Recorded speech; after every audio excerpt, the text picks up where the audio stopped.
आप प्रोफेसर बनने के दावेदारी पेश कर सकते हैं कि मैं नेट क्वालिफाइड हूं और मेरे पास ये सारे मैंने काम किया है, इंटरव्यू दीजिए, जो भी है आपने रिसर्च किया है, जो भी है उसके हिसाब से आपका इंटरव्यू होगा। पीएचडी भी 5 साल का एक कार्यकाल है। अब इसमें 5 सालों तक पैसा कौन देगा आपको? क्या घर वाले उस उम्र में आपको फाइनेंशियली सपोर्ट कर पाएंगे? When you apply for the form, okay, देखिए इसमें होता क्या है, जब आप फॉर्म अप्लाई करते हैं तो टिक करने का ऑप्शन आता है कि I am applying for GRF. अगर आपने जीआरएफ के अप्लाई किया तो ऑटोमेटिकली आप तीनों के लिए अप्लाई होते हैं। सबसे अच्छी बात, इस एग्जामिनेशन में नेगेटिव मार्किंग नहीं होती, तो तुक्का भी लगा सकते हैं। बहुत सारे लोग तो तुक्का लगा के ही बन जाते हैं, बट ठीक है। तो नमस्कार दोस्तों, आप सभी का text book super coaching platform पे स्वागत है। मेरा नाम है प्रद्युमन त्रिपाठी और आज हम बात करने जा रहे हैं यूजीसी नेट एग्जामिनेशन के बारे में।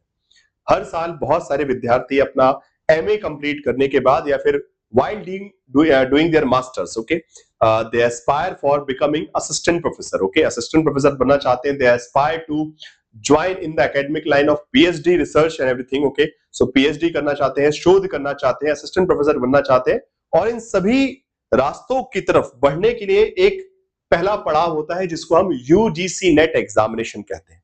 और आज उसी एग्जामिनेशन को बिल्कुल सरल भाषा में, एक सिंपल वे में कोई भी नया विद्यार्थी जो समझना चाहता है, बिकॉज अगर आप किसी प्रतिस्पर्धा वाले एग्जामिनेशन की, कॉम्पिटिटिव एग्जामिनेशन की तैयारी करना चाहते हैं तो उसके बारे में एक सटीक जानकारी, एक समझ होना बहुत आवश्यक है, अन्यथा वक्त की बर्बादी बहुत होती है। तो ये वीडियो आप सभी के लिए बहुत कारगर होगा जो यूजीसी नेट एग्जामिनेशन को नजदीक समझना चाहते हैं और अभी सोच रहे हैं कि यूजीसी नेट एग्जामिनेशन की तैयारी करना स्टार्ट करें। चलिए तो शुरुआत करते हैं।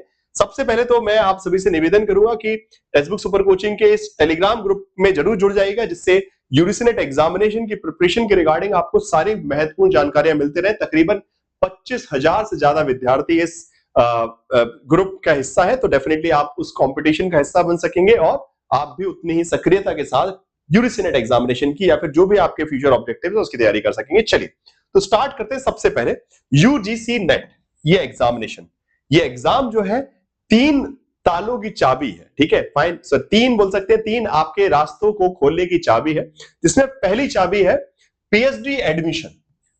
अभी हाल में ही 2 साल पहले की अगर हम बात करें, 1.5 साल के आसपास की बात है, जहां पे यूजीसी की तरफ से डायरेक्शन आया कि यूजीसी नेट एग्जाम का जो आपका स्कोर कार्ड रहेगा उसी के आधार पर आपको पीएचडी एडमिशन मिलेगा, मतलब एमए करने के बाद, जो कि अधिकतर यूनिवर्सिटी ने स्टार्ट कर दिया। कुछ यूनिवर्सिटीज अपने पर्सनल एंट्रेंस एग्जामिनेशन करवाती है एमए के बाद पीएचडी एडमिशन के, बट अधिकतर यूनिवर्सिटी अब जो है स्कोर कार्ड देखते हैं, यूजीसी नेट का एग्जाम में आपके कितने मार्क्स है, उसी के आधार पे आपका एडमिशन होता है। वो करीबन 70% वेटेज, ओके। तो पीएचडी एडमिशन के लिए इस एग्जामिनेशन का उपयोग होता है।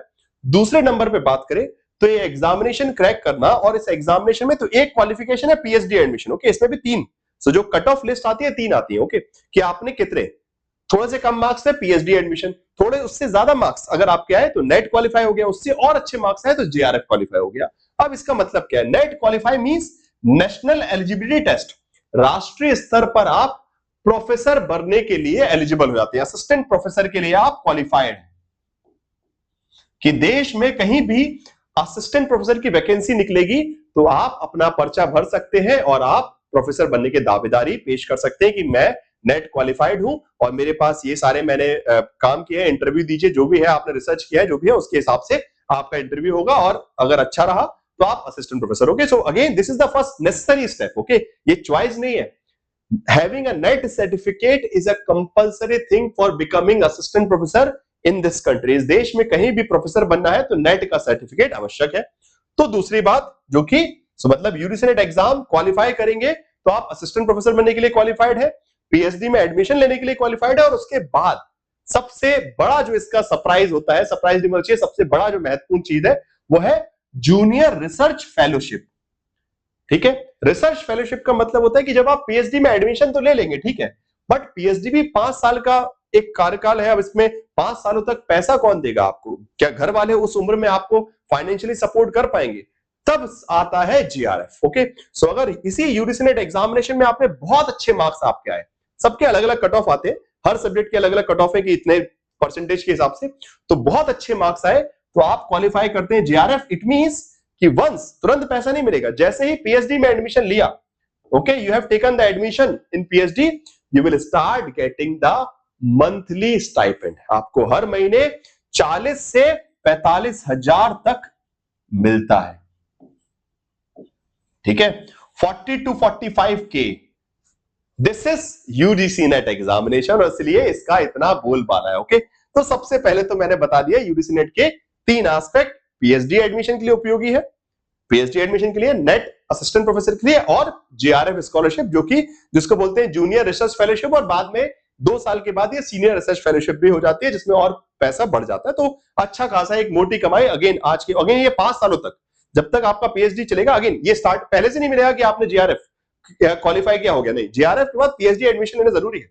ये नहीं कि जेआरएफ क्वालिफाई कर दिया सरकार पैसा दे दे, नहीं, ऐसा नहीं होता।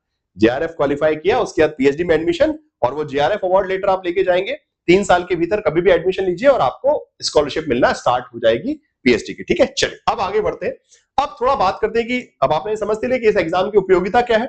अब इसको कौन दे सकता है, एलिजिबिलिटी की बात करें। ठीक है, क्वालिफिकेशन क्या चाहिए, एमए पास या फिर एमए अपीयरिंग, कि एमए आपका कंप्लीट हो चुका है, आप एमए में उत्तीर्ण हो चुके हैं, या फिर एमए चल रहा है। अगर उत्तीर्ण हुए तो कम से कम 55% मार्क्स, और दूसरी कैटेगरी के लिए जैसे कि OBC, SC, ST, PWD and third gender के लिए 50% चल जाएगा। ठीक है, तो 5% की छूट यहां पे अन्य कैटेगरीज को, जो आपकी schedule caste, schedule tribe, OBC, PWD, third gender categories को 50%, मतलब अगर एमए कंप्लीट होगा चुका है तो 55% या फिर 50%। आपकी कैटेगरी गैप से जनरल है तो 55 एंड अदर कैटेगरी से तो 50%। ओके, अपीयरिंग में है तो वहां पे परसेंटेज की बात नहीं आएगी, बिकॉज आपका फाइनल रिजल्ट नहीं आया, तो अपीयरिंग वाले फॉर्म भर सकते हैं, और उसमें ऑप्शन आता है कि अपीयरिंग। ओके, सो अपीयरिंग वाले भी फॉर्म भर सकते हैं, कोई दिक्कत नहीं है। अच्छा, बहुत सारे स्टूडेंट्स ये सोचते हैं कि सर हम फर्स्ट सेमेस्टर में क्या हम फॉर्म भर सकते हैं सेकंड सेमेस्टर में, तो भरने को सब कोई फॉर्म भर सकता है, बट आपको डिटेल थोड़ी गलत डालनी पड़ेगी। सीधी सी बात है, नियम वैसे ये है कि वो जो फाइनल सेमेस्टर में जो लोग हैं, या फिर थर्ड सेमेस्टर, फोर्थ सेमेस्टर, उनको एप्लीकेशन में ऑप्शन आता है, बट ऐसा कुछ नहीं है, भरने को भर दीजिए, लिख दीजिए कि हाँ पासिंग ईयर, बस आपको इतना लिखना पड़ेगा कि हाँ पासिंग ईयर, जिस भी साल एग्जाम है उसी को पासिंग ईयर लिख दीजिए, कोई दिक्कत नहीं, भर सकते हैं। ठीक है, बिकॉज जो भी आपका नेट का सर्टिफिकेट मिलता है ना, वो 2 साल तक उसमें एलिजिबिलिटी रहती है कि 2 साल के भीतर आप कभी भी अपना मास्टर्स कंप्लीट कर लीजिए, आपका सर्टिफिकेट एलिजिबल रहेगा लाइफ टाइम। अच्छा हाँ, एक चीज और है, मैं चीज बताना भूल गया, यहाँ जो नेट है वो लाइफ टाइम एलिजिबल रहता है। एक बार आपने नेट क्वालिफाई कर लिया, जिंदगी भर के लिए कहीं भी प्रोफेसर, उसको बार बार देने की आवश्यकता नहीं। बट हाँ, जेआरएफ जो है 3 साल तक वैलिड रहता है, 3 साल के अंदर कहीं भी पीएचडी में एडमिशन लेना है, और तभी इसको स्कॉलरशिप, अगर वो 3 साल खत्म हो गए तो फिर से आपको एग्जामिनेशन देना पड़ेगा और जेआरएफ क्वालिफाई करना पड़ेगा। ठीक है, और ये पीएचडी वाला 1 साल तक। हाँ, ये इसकी एलिजिबिलिटी, ये जो स्कोर है, ये 1 साल के लिए, 1 साल के अंदर वो स्कोर कार्ड ले आके आप देश की किसी भी यूनिवर्सिटी में पीएचडी में एडमिशन मांग सकते हैं उस स्कोर कार्ड पे।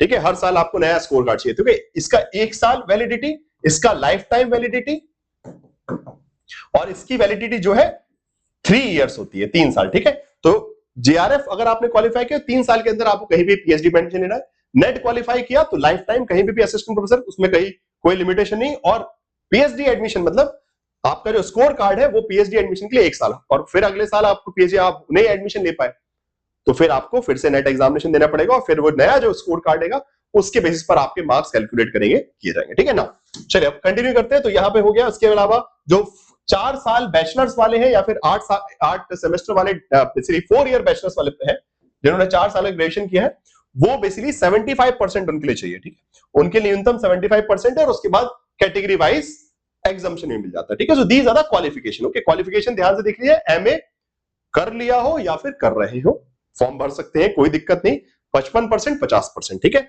और जो 4 साल का ग्रेजुएशन वाले हैं, जिन्होंने 4 साल का ग्रेजुएशन किया, वो भी कर सकते हैं बिना एमए के भी, और उसके लिए 75% लगेगा। बट ठीक है ना, अब इसके बाद दूसरी चीज आती है age limit.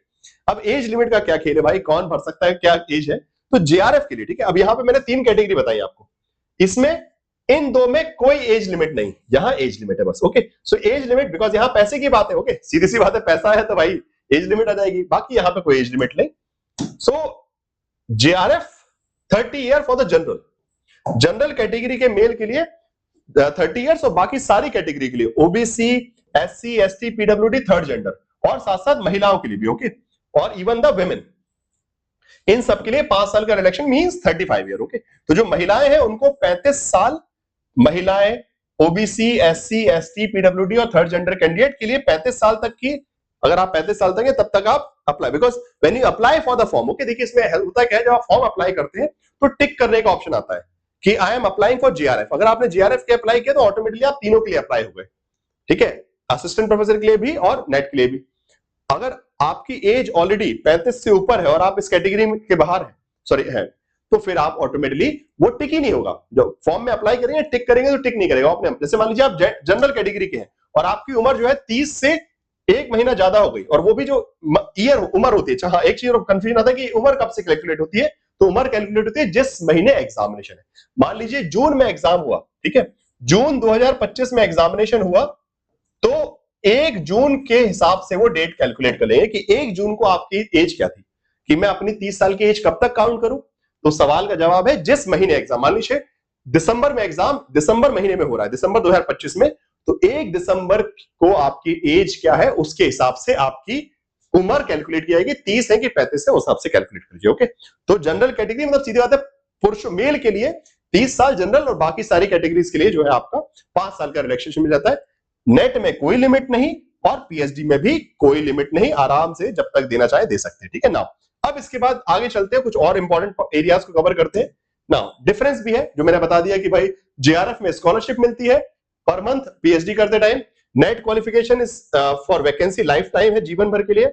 Other scholarship also, अच्छा इसमें अगर आपका जेआरएफ क्वालिफाई नहीं होता और आप बिल्कुल बहुत अच्छे मार्क्स से बिल्कुल नजदीक थे, तो आपको दूसरे फायदे हैं, जैसे कि national fellowship for the OBC, national fellowship for the SC and national fellowship for the PWD. Okay, तो थोड़े से कम, जेआरएफ से थोड़े से कम अगर आप कैटेगरी वाले स्टूडेंट हैं और आपके थोड़े से कम मार्क्स हैं, अगेन ये एसटी के लिए नहीं है, ठीक है, OBC, SC and PWD, ST में नहीं है, तो ये 3 छात्रवृत्तियां मिलती है कि थोड़े से कम, मतलब जेआरएफ से 1-2 मार्क्स कम में, मतलब जो बिल्कुल बाउंड्री लाइन में बच्चे बच गए, तो उनका भी नुकसान नहीं होगा, उनको भी ये 3 अलग छात्रवृत्तियां जो कि यूजीसी नहीं देता है, ये अलग अलग मिनिस्ट्री ऑफ सोशल जस्टिस की तरफ से दी जाती है, ठीक है, तो वहां से ये आपको, और इसमें भी स्कॉलरशिप उतनी ही मिलती है जितनी जेआरएफ की scholarship, so it's also good chance. Okay, so अगर जेआरएफ में नंबर नहीं लगा तो अदर कैटेगरीज के लिए ये एक ऑप्शन रहता है कि चलो यहां से शायद अगर 2-4 मार्क्स में आप हैं, अच्छे मार्क्स आपके आए हैं और थोड़ा बहुत आस, तो उस लिस्ट में आपका नंबर आ सकता है और वहां पे भी सेम स्कॉलरशिप है। Okay, it is same exactly जो ऊपर वाली स्कॉलरशिप है, ठीक है ना।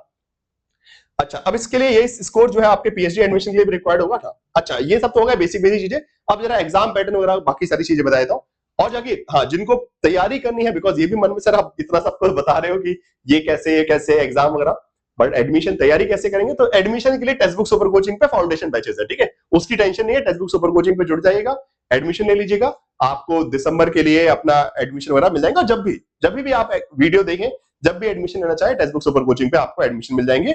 ये जो वीडियो देख रहे हैं, इसी वीडियो के डिस्क्रिप्शन में जाएंगे तो उसमें नंबर भी, अगेन ये जो वीडियो देख रहे हैं इसमें एक कॉन्टैक्ट नंबर भी दिख रहा होगा, तो उस नंबर पे भी कॉल करेंगे तो टीम आपको हेल्प कर देगी, ठीक है। चलिए नाउ आगे बढ़ते हैं। एग्जाम पैटर्न क्या होगा भाई, टोटल 150 क्वेश्चन आते हैं। ओके, नंबर ऑफ क्वेश्चन 150 रहेंगे जिसमें से, और टोटल मार्क्स 300, हर सवाल के 2 मार्क्स, और नो नेगेटिव मार्किंग। सबसे अच्छी बात, इस एग्जामिनेशन में नेगेटिव मार्किंग नहीं होती, तो तुक्का भी लगा सकते हैं, बहुत सारे लोग तो तुक्का लगा के ही बन जाते हैं, बट ठीक है, तुक्का लगाना नहीं चाहिए, अच्छी बात नहीं होती। So paper 1 and paper 2, okay, so exam जो है 2 हिस्सों में बटा है। पेपर 1 जो कि जनरल एप्टीट्यूड का, ओके, पेपर 1 क्या होता है, general aptitude, teaching aptitude, research aptitude, communication, reasoning, comprehension, higher education, ऐसे करके टोटल 10 यूनिट है इसमें, टोटल 10 यूनिट जो है, अच्छा खासा सिलेबस होता है, बहुत कठिन होता है, ठीक है।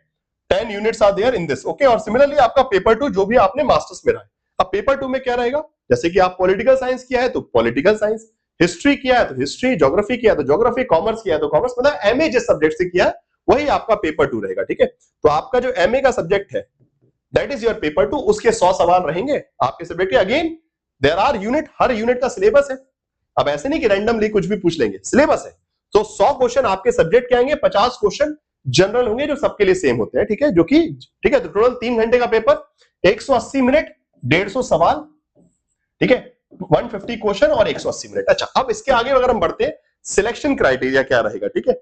अगर जेआरएफ क्वालिफाई किया तो आप असिस्टेंट प्रोफेसर भी बन चुके हैं, असिस्टेंट प्रोफेसर का सर्टिफिकेट भी मिल गया आपको, पीएचडी का भी। अगर आपने जेआरएफ नहीं क्वालिफाई कर पाए तो कम से कम ये 2 तो मिलेंगे आपको, और अगर ये दोनों नहीं मिल पाए तो ये तो मिल ही जाता अधिकतर लोगों को, ओके। सो ये 3 लेवल है, 3 अलग अलग क्राइटेरिया है कि आपके जितने मार्क्स है उसके हिसाब से। तो अगर आपने जेआरएफ क्वालिफाई किया तो you are eligible for all 3 things, okay. PhD admission में भी स्कोर कार्ड का यूज कर सकते हो, जेआरएफ का अवार्ड बेसिकली वो स्कॉलरशिप भी ले सकते हैं और असिस्टेंट प्रोफेसर के लिए भी अप्लाई कर सकते हैं जहां पर भी वैकेंसी निकलेगी। अगर जीआरएफ नहीं हो तो इस प्रकार से ये 3 अलग अलग डिवीजन है। ओके नाउ अब इसके बाद नेक्स्ट एस्पेक्ट आपका आता है प्रिपरेशन स्ट्रेटजी क्या है। ओके ये सारी चीजें समझ ली कि क्वालिफिकेशन क्या है, क्राइटेरिया क्या है, सब कुछ आसानी से समझ में आ गया। अब बात आती है तैयारी कैसे करनी। तैयारी में सबसे पहला, अगर हम समुद्र में कूद रहे हैं तो समुद्र की गहराई पता होनी चाहिए। यूरिसिनेट एक समुद्र है, ठीक है, बहुत खतरनाक सिलेबस है। सिलेबस के बारे में मैं आपको बताता हूं कि सिलेबस अगर आप देखना चाहें तो सिलेबस के लिए बहुत सिंपल तरीका है, मैं बता देता हूं कैसे मिलेगा सिलेबस। आप सिंपली जाके सर्च कीजिए यूजीसी नेट सिलेबस, बस ये लिखेंगे तो आपको सबसे ऊपर देखिए क्या है, यूजीसी नेट ऑनलाइन, बस इस पे क्लिक कीजिए। ये लीजिए सिलेबस खुल गया अपने अपने सब्जेक्ट का। सबसे पहले जनरल सिलेबस, जनरल अकेन, ठीक है, ये लेटेस्ट सिलेबस है 2019 से ये एप्लीकेबल है, जब से अभी यही सिलेबस चल रहा है। अब नया जब भी आएगा तो पता चलेगा, अभी यही सिलेबस चलता है। पेपर 1 हिंदी और अंग्रेजी में सिलेबस है। इकोनॉमिक्स, पॉलिटिकल साइंस, साइकोलॉजी, जितने भी सब्जेक्ट है सबके आपने सिलेबस निकालिए, डाउनलोड कीजिए और उसके हिसाब से पढ़ सकते हैं, ठीक है ना। आखिरी वाले पॉइंट पे चलते हैं। अब बात आती है प्रिपरेशन कैसे करना है, ठीक है। तो इसमें कुछ कुछ चीजों का ध्यान रखना है। प्रिपरेशन स्ट्रेटजी के बारे में फटाफट में एक बार आपको शॉर्ट में बता देता हूं, ठीक है। नाउ इसमें सबसे पहले तो लास्ट 5 ईयर के पेपर्स को एनालाइज अच्छे से करना है। उसके बाद सिलेबस कवरेज में आपको एग्जाम ओरिएंटेशन रखना है, ठीक है। यहाँ पे जितना ज्यादा पेपर को देखेंगे पिछले 5 साल के, उतना ज्यादा समझ आया कि what examiner is thinking, how he is, because syllabus तो स्टैंडर्ड है बट उसमें सिलेबस में खेला कैसे हो रहा है, how examiner is trying the tricks and making the question, तो वो आपको वहीं समझ में आएगा। शॉर्ट नोट्स बनाते जाना जब भी कुछ पढ़े, because this is a competitive examination so it need revision. Okay, एक प्रतिस्पर्धा वाला एग्जाम है तो इसमें आपको रिवीजन चाहिए पड़ेगा। रिवीजन करना है मतलब रेगुलरली बार बार प्रैक्टिस करनी है और उसके लिए आपको शॉर्ट नोट चाहिए जिससे आप रिवाइज कर सके and unit wise question practice कीजिए, मॉक टेस्ट लगाइए and maintaining consistency in the preparation. Okay, so these are the few things that you need to maintain. बाकी क्लासेस में जुड़े रहिए, stay connected with the text book super coaching platform for your UGC preparation. बाकी आप आगे guidance आपको लगातार मिलते रहेगा। सो आई होप कि इस वीडियो में सारी महत्वपूर्ण जानकारियां आपको मिल गई होंगी regarding your UGC net examination की, क्या होता है, कैसे कैसे क्या करना है, सारी इंफॉर्मेशन मिल गई है। पढ़ने के लिए text book super coaching platform पे कोर्सेज हैं, उस पर जुड़ जाइए और अपनी तैयारी को जो है अपने भविष्य का जो एकेडमिक करियर बनाने का जो आपका सपना है उसको पूरा कीजिए। बाकी टेक्स्ट बुक सुपर कोचिंग के यूट्यूब चैनल को सब्सक्राइब जरूर कर लीजिएगा, अपने दोस्तों को भी शेयर कीजिएगा जिससे उनको भी जानकारी मिले इस एग्जामिनेशन के बारे में। Okay, thank you so much and do tell me in the comment box अगर कोई और डाउट आप लोगों के मन में है रिगार्डिंग दिस एग्जामिनेशन और any other doubts. Okay, bye bye, take care, thank you so much.